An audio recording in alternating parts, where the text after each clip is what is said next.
حضرت کعب بن مالک رضی اللہ تعالیٰ عنہ فرماتے ہیں، بخاری میں موجود ہے، فرماتے ہیں ایک جنگ میں پیچھے رہ گیا تھا، میرا خیال تھا کل چلا جاؤں گا، گھوڑے اور سواریاں میرے پاس تیز ہیں، مضبوط ہیں، پرسوں چلا جاؤں گا، تیزی سے بھاگ کے میں پہنچ جاؤں گا، میں قافلے کے ساتھ شامل ہو جاؤں گا، لیکن بس تھوڑی سستی ہو گئی، ذرا غفلت ہو گئی۔ آپ فرماتے ہیں جب سب لوگ چلے گئے حضور علیہ السلام کے ساتھ جہاد میں اور میں پیچھے رہ گیا، تو پھر جب چند دن گزر گئے اور محبوب کے واپس آنے کا ٹائم ہو گیا، تو اب میں غور کرتا سمجھتا تو مجھے مدینے میں یہاں بزدل لوگ نظر آتے، اور کون نظر آتے؟ جو منافق تھے، وہ منافق بزدل دکھائی دیتے، یا مجھے عورتیں اور بچے دکھائی دیتے۔ میں پریشان ہوا، حضور واپس آ گئے، جنہوں نے بہانے کیے تھے نا منافقین میں، یہ مجبوری تھی اس لیے نہیں جہاد پہ گئے، یہ جنہوں نے بہانے کیے تھے انہیں مل گئی معافی، اور میں نے سچ بولا، میں نے کہا یا رسول اللہ میں غافل ہو گیا۔ اب کہتے ہیں میں نے جب کہا نا حضور سستی ہو گئی تھی، ذرا غفلت ہو گئی، تو بندہ محبوب سے غافل ہو جائے، بندہ وہیں سے غافل ہو جائے، جو دم غافل سو دم کافر، سانو مرشد اے ہو پڑھایا۔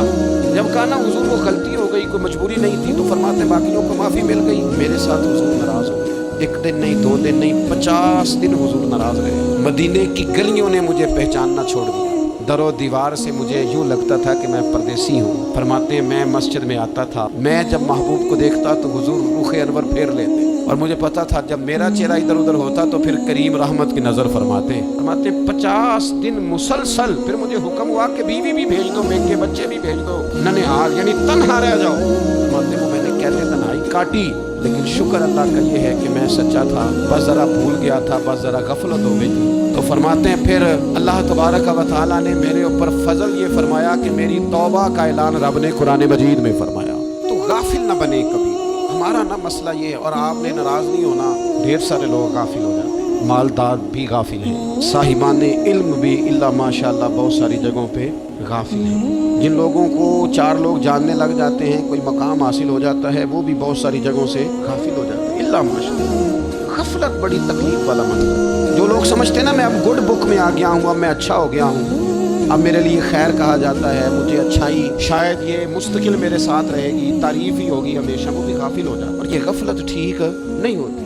وجہ دیکھنی چاہیے کس وجہ سے انسان کو وقار مل رہا، عزت مل رہی، اپنی زندگی سے غفلت کو اتار پھینکیں، تھوڑی دیر کی تو غفلت ہوتی ہے، لمبی تو نہیں۔ 2 منٹ کے لیے صرف اس نے ڈرائیونگ کرتے ہوئے چہرہ موبائل کی طرف کیا تھا، 2 ہی تو منٹ لگے تھے۔ لمحوں نے خطا کی تھی، صدیوں نے سزا پائی، لمحوں نے خطا کی تھی، صدیوں نے سزا پائی، ایک لمحے کے لیے غافل ہوئے تھے اور صدیاں نسلیں روتی رہ گئی پیچھے، بچے تڑپتے رہ گئے، اہل خانہ پریشان رہ گئے، ماں باپ ساری زندگی روتے رہے، لیکن یہ 2 منٹ کے لیے یہ غفلت جو ہے یہ بڑی تکلیف والا معاملہ، اپنی زندگی سے غفلت کو اتارنا، غافل نہیں بننا، ہر وقت توجہ اور ساری باتوں پہ توجہ۔ بعض اوقات لوگ ایک طرف توجہ کر کے ایک طرف سے غافل ہو جاتے ہیں، نہ، توجہ ہمیں پہلو رکھنی ہے، ہمارے ذمہ جتنے بھی حقوق ہیں ان سب پر توجہ، ہر چیز کا خیال، ایسا نہ ہو کہ عبادت کرتے رہ جائیں اور حقوق العباد ہم سے چھوٹ جائیں، اور حقوق العباد اتنے زیادہ ادا کریں، صاحب مجھے کہنے لگے ایک دفعہ بڑے وثوق کے ساتھ کہنے لگے جی معاذ اللہ سبحان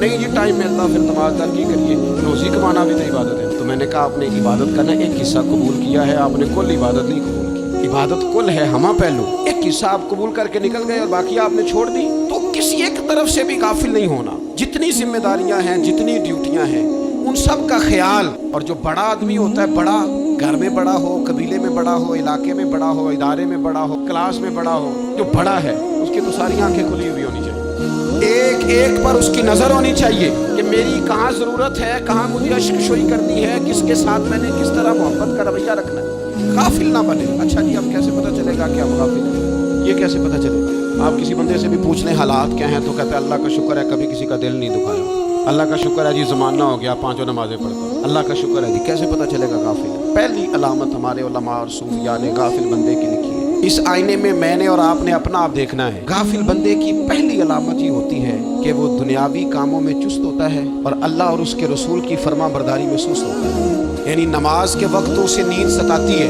پریشانی ہوتی ہے، لیکن اگر کسی جگہ مال مل رہا ہو، پیسے مل رہے ہو، وہاں جانا ہو تو پھر اسے کوئی چیز بھی تنگ نہیں کرتی، دنیاوی کاموں میں چست ہوگا، یعنی ٹی وی کے آگے، موبائل کے آگے وہ گھنٹوں بیٹھا ہوا ہے، اور اگر اسے 25 منٹ قرآن پاک سننا پڑ جائے، اگر اسے 20 منٹ دینی محفل میں بیٹھنا پڑ جائے، اگر اسے کہا جائے کہ تو 20 رکعت نماز نفل ادا کر، دنیاوی کاموں میں چست ہے، دینی کاموں میں، یہ غفلت کی پہلی علامت۔ پھر ذاتی معاملات میں پیسہ خرچ کرنا ہو تو ڈھیر سارا ہے، کسی غریب کی مدد کرنی ہو، وہ ہمارے ایک دوست ہیں وہ اکثر کہا کرتے ہیں وہ کہتے ہیں آج کل کسی سے کہنا فلائی کام میں، دینی کام میں، کسی کی مدد میں کچھ 4 پیسے خرچ کرنے ہیں تو لوگ کہتے ہیں ہاتھ تانگ ہے. ہاں کچھ سستا پلاٹ ملتا ہونا، اور اگر یہ سمجھ آ جائے کہ وہ مجبور ہے بیچارہ بیچنے والا، تو پھر کہتے ہیں میں 2-3 دوستوں کو پھڑ لیتا ہوں. ذاتی کاموں میں جب بندہ چست ہو اور دینی کاموں میں سست ہو تو مطلب یہ ہے کہ بندہ غافل ہے. پہلی علامت غفلت کی. اور غفلت کی دوسری نشانی یہ ہے کہ انسان گناہ کے کاموں کو معمولی سمجھنے لگ جاتا ہے. یہ غافل بندے کی نشانی ہے. گناہ کو معمولی سمجھتا ہے، چھوٹا سمجھتا ہے. آج کل لوگ کہتے نہیں میں کو اکیلا کر رہا ہوں، ساری دنیا ہی کرتی ہے. اور جناب کیا ہو گیا، اگر یہ غلطی ہو گئی تو بندے سے ہو ہی جاتا ہے.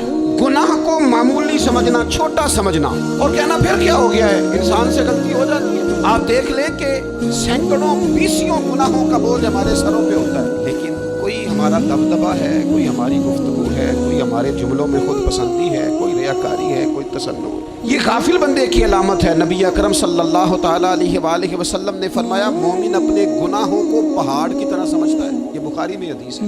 مومن پہاڑ کی طرح جانتا ہے اور وہ ڈرتا ہے کہ کہیں وہ پہاڑ اس کے اوپر گر نہ جائے، یعنی کہیں مجھے میرے گناہ کی سزا نہ مل جائے. چھوٹے گناہ کو بھی پہاڑ جانتے جانتے مجھ سے غلطی ہو گئی، مجھے ٹھیک کر لینی چاہیے، مجھے معافی لے لینی چاہیے، مجھے توبہ کر لینی چاہیے. مومن اپنے اوپر گناہ کو پہاڑ کی جانب سمجھتا ہے. اور حضور علیہ الصلوۃ والسلام فرماتے ہیں کہ یہ جو فاسق اور فاجر ہوتا ہے نا، اللہ کا نافرمان، یہ گناہ کو مکھی کی طرح سمجھتا ہے. یہ سمجھتا ہے میں نے اشارہ کرنا ہے، مکھی نے اڑ جانا ہے. مومن کی علامت یہ ہے کہ وہ پہاڑ جانتا ہے اگر غلطی ہو جائے تو پہاڑ.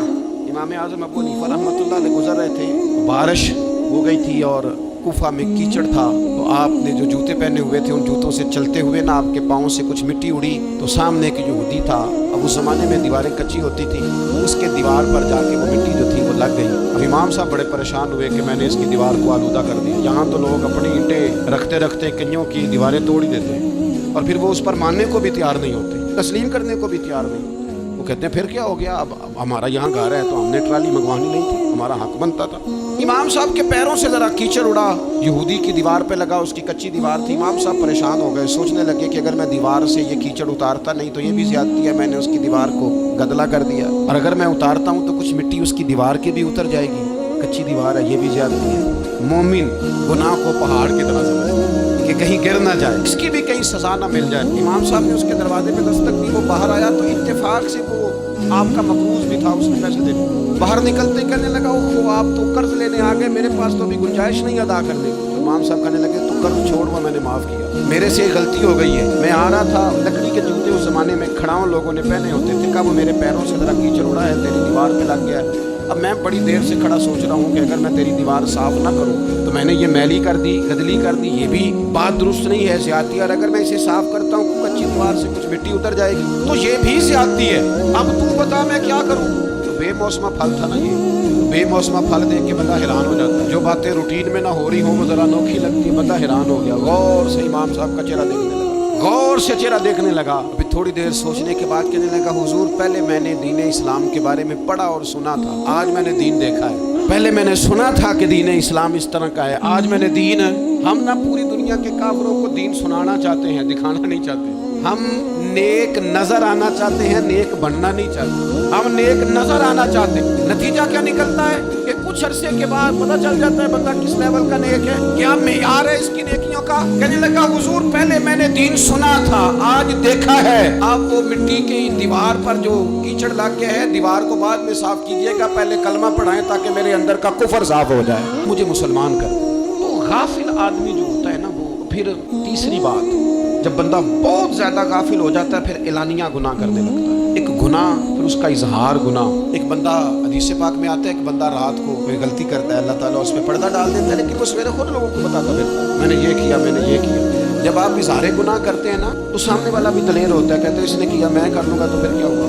ہمارے علماء نے لکھا ہے کسی کی نماز قضا ہو جائے تو کسی کو بتائے نا، قضا پڑھ ڈالے، اس کا جگہ جگہ ذکر نہ کرے. جب آپ کہیں گے نا میری قضا ہو گئی تو آپ کے ساتھ رہنے والا بچہ دوست سمجھے گا یار اس کی قضا ہو گئی ہے تو میری بھی ہو جائے گی تو کیا ہوگا. گناہ کرنا بھی گناہ ہے اور گناہ کا اظہار بھی گناہ ہے. نبی اکرم صلی اللہ تعالیٰ علیہ وآلہ وسلم نے ارشاد فرمایا میری ساری امت کو معافی مل جائے گی سوائے ان لوگوں کے جو اعلانیہ گناہ کرتے ہیں. یہ بخاری مسلم دونوں میں حدیث موجود ہے. جو اعلانیہ گناہ، جنہوں نے خود ساری دنیا کو گواہ بنا لیا، میں نے یہ بھی جرم کیا، یہ بھی کیا، یہ بھی کیا، یہ بھی کیا، خود انہوں نے لوگوں کے. بہت بڑے غافل آدمی کی علامت ہے کہ گناہ کرے اور پھر اوپر سے اعلانیہ گناہ کرے، اتنا بڑا جرم کرے.